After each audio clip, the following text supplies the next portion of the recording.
अंबानी का जो सबसे बड़ा घर है हिंदुस्तान का, 8-10 हज़ार करोड़ रुपये लगाया गया है। इनिशियल 20 करोड़ रुपया में उसको घालमेल करके उसको खरीदने का प्रयास हुआ। आप दावा कर रहे हैं कि मुकेश अंबानी का जो घर है, हाँ, वो वक्फ बोर्ड की जमीन है। वो एक वक्फ बोर्ड की बुनियाद पे उनका खड़ा, पूरे झूठ के बुनियाद पर और उस ज़मीन को हड़पने की बुनियाद पे खड़ा है वो। विपक्ष के नेता शकील साहब हमारे साथ हैं। शकील जी, वक्फ बोर्ड को लेकर आप लोगों में काफ़ी नाराजगी देखी जा रही है। वक्फ बोर्ड संविधान का एक हिस्सा है। संविधान के प्रस्तावना में प्रस्तावित जो हमारे प्रोटेक्शंस हैं, माइनॉरिटीज़ के लिए हों या हिंदुस्तान के विभिन्न समूहों के लिए जो प्रोटेक्शन है, उसको तोड़ा मरोड़ा जा रहा है, उसको पेश किया जा रहा है। ये मामला हिंदू और मुसलमान का नहीं है। ये मामला ये है कि संविधान संवत देश चलता है, उसकी कसम तो मुंह से खाते हैं, लेकिन पीठ पीछे छुरा भोगने का प्रयास करते हैं। हम लोग यही तो कह रहे हैं। बिहार विधानसभा में सीए एनआरसी को लेकर के भी जो प्रावधान वहाँ पेश आया था, उसके खिलाफ यहाँ पर एक आ चुका है इसी असेंबली में। तो क्या दिक्कत है मुख्यमंत्री जी को? उस वक्त भी एनडीए की सरकार थी, तो मुख्यमंत्री जी ने प्रिवेल किया ना, और कहा कि नहीं साहब, जिस रूप में वो आया वो रूप में हम लोग को यहाँ नहीं चाहिए। तो अब बोलने में क्या दिक्कत? अब किस प्रेशर में है? वॉकआउट करने का मतलब है कि हमारा जो गुस्सा है और जो हमारे राइट्स हैं, उसको हम लोग कहाँ व्यक्त करें? बोलने का मौका नहीं दिया जाता, प्रपोजल रखने का मौका नहीं दिया जाता, बहस का मौका नहीं दिया जाता है। तो आखिर हम लोग के लिए तो प्रतिकार ही एक रास्ता बनता है, उसी रास्ते को हम लोगों ने अपनाया है। आपने इंटीलिया का जिक्र किया, क्या है वो मामला जो आप इंटीलिया का जिक्र कर रहे हैं इस वक्फ बोर्ड वाले मामले में? मिस्टर अंबानी का जो सबसे बड़ा घर है हिंदुस्तान का, 8-10 हज़ार करोड़ रुपये लगाया गया है। इनिशियल 20 करोड़ रुपया में उसको घालमेल करके उसको खरीदने का प्रयास हुआ, प्रोटेस्ट हुआ, कोर्ट में लोग गए, ये मामला चल रहा है। तो ऐसा कानून ला दो कि जिस कानून के तहत जो लोग उस पर बसे हुए हैं, जो लोग उन्होंने कब्जा कर रखा है, उनका हो जाए। ये अपने मित्रों को बचाने का प्रयास है, यही बात तो मैं कह रहा हूँ। यानी आप दावा कर रहे हैं कि मुकेश अंबानी का जो घर है, हाँ, वो वक्फ बोर्ड की जमीन है। वो एक वक्फ बोर्ड की बुनियाद पे उनका खड़ा, पूरे झूठ के बुनियाद पर और उस ज़मीन को हड़पने की बुनियाद पे खड़ा है वो।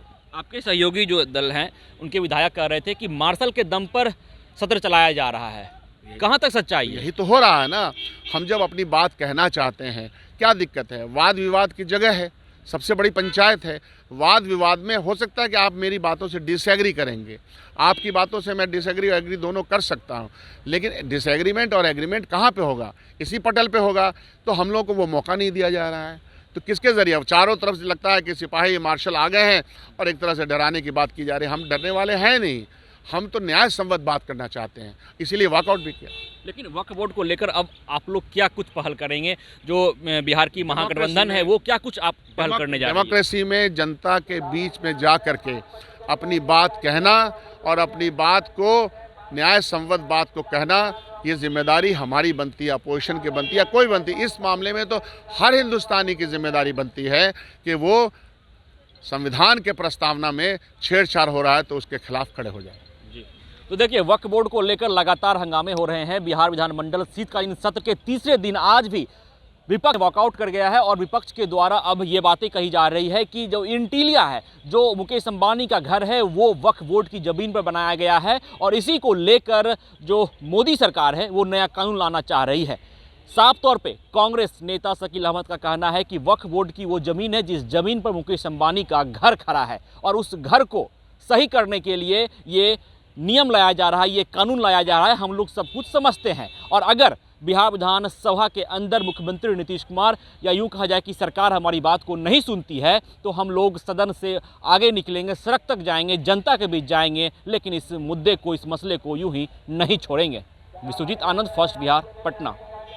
पैनोरमा ग्रुप, जो सोचता है वो करता है।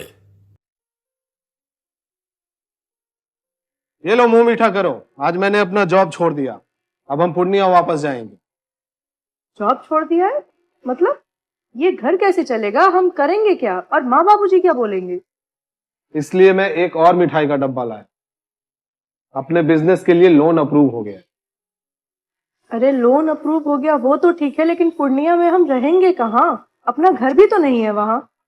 इसलिए तो एक और मिठाई का डब्बा अलग से लाया हूँ। हमने पूर्णिया में घर ले लिया है, पूर्णिया के ई होम्स पैनोरमा में। पूर्णिया में पैनोरमा ग्रुप लेकर आए हैं ई होम्स पैनोरामा, बड़ा घर, आलीशान जिंदगी और अत्याधुनिक सुविधाओं के संग। अरे अरे, अब क्यों मुंह मीठा करवा रही हो? क्योंकि हम घर वापसी जो कर रहे हैं। घर वापसी की खुशी पूर्णिया में ई होम्स पैनोरामा के संग। ई homes Panorama, luxurious lifestyle redefined. Bharatiya Janata party का सदस्य बनने के लिए 8800002024 पर मिस्ड कॉल करें। निवेदक भारतीय जनता पार्टी बिहार।